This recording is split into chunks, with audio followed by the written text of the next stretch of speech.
When we set out to create the digital exhibit for the 2354 project, we had one big question. How do we make sure these stories are presented in the most impactful and useful way? A digital exhibit takes something physical, like the community quilt, and transforms it into an online experience that anyone can access anywhere in the world. In partnership with Virginia Tech University Libraries, we created a digital exhibit that would extend these narratives beyond physical boundaries. We use 3D scanning technology so that visitors can zoom in on every detail, every texture. The digital exhibit also presents each of the 23 family squares as an interactive portal with embedded touch points that reveal why descendants chose specific artifacts and what they represented. We wanted to make sure the families shaped how their stories are told. Their voices guide you through, their own words, their own memories, their own truth. And it's working. Since going live, it's reached over 5,000 people in countries all over the world. We hope that teachers can use it in classrooms, researchers can be inspired to support community memory efforts, and most importantly, that brave families can tell their stories and be proud of how they shaped the world. These stories that started right here in Pulaski County are now reaching the world. We're putting Pulaski on the map. If you go to the interactive digital exhibit, there are 2 ways to visit the families page. You can look at the full quilt and choose a specific family, or you can scroll down and visit the families page by clicking on the listed names here.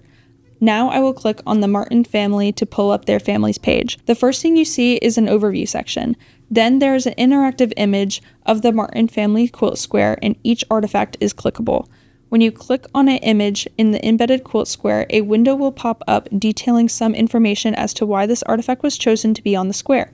As I click on the image of the Teachers Who Led Fight article here, a window pops up about the newspaper article and Lucy Martin's story. The image included in this window can be clicked on to show a bigger and clearer version of the image, allowing you to see in even more detail as to what is stitched on the square. The design of the square also has meaning in terms of symbolism and organization. The Martin family chose to lay out their quilt square with fabric cut into shapes resembling the rolling mountains of Pulaski, as well as the long strip of fabric on the right side of the square to symbolize the road that the family lived on and traveled down from their home in the mountains to town.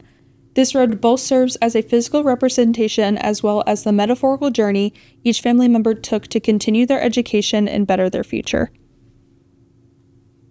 Each family has a webpage that accompanies the interactive quilt square graphic. This webpage features in-depth information about the family's history, melding storytelling with historical archival research. At the top of each webpage, you will find a short description of the family's story and the overall message conveyed by the quilt design. With the inclusion of short video clips, the family webpage is enhanced by the testimony of living descendants who explore the artifacts present on the quilt square and elaborate on the meaningful stories they represent. The Red Family webpage is a wonderful example that can be explored to better understand the nature of artifacts presented on quilts. Many of our family web pages highlight key biographical information about the family by featuring historical records and other primary sources like images and scrapbooks. For example, the first Red family member listed under Artifacts by Family Member is Miss Josephine Red. The scrapbook provided by the Red family enumerated several of Miss Josephine's admirable qualities, such as being a talented baker and cook, nurturing her family with love, and her commitment to her faith. Similarly, William Everett Red Jr.'s biographical information comes directly from historical records like his birth certificate and his World War II draft registration card, which are pictured on the webpage under his name. On each family page, you can click on the footnotes that will direct you to each of the sources to indicate where the information came from.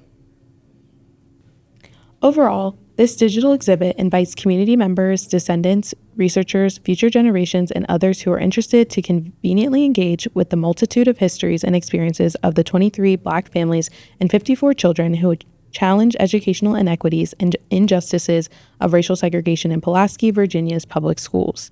The digital exhibit also promotes a greater access to the 2354 monument, allowing online visitors to examine these undertold histories in more detail on their own time. The research and development of the 2354 project was centered on collaboration with family descendants and community members in Pulaski, so it was critically important that these histories were not only showcased in the digital exhibit, but made accessible online and preserved digitally for those families, communities, and future generations. The 2354 digital exhibit bolsters the potential to inspire and engage other communities to pursue similar projects centered on historic preservation, justice, community partnerships, and storytelling.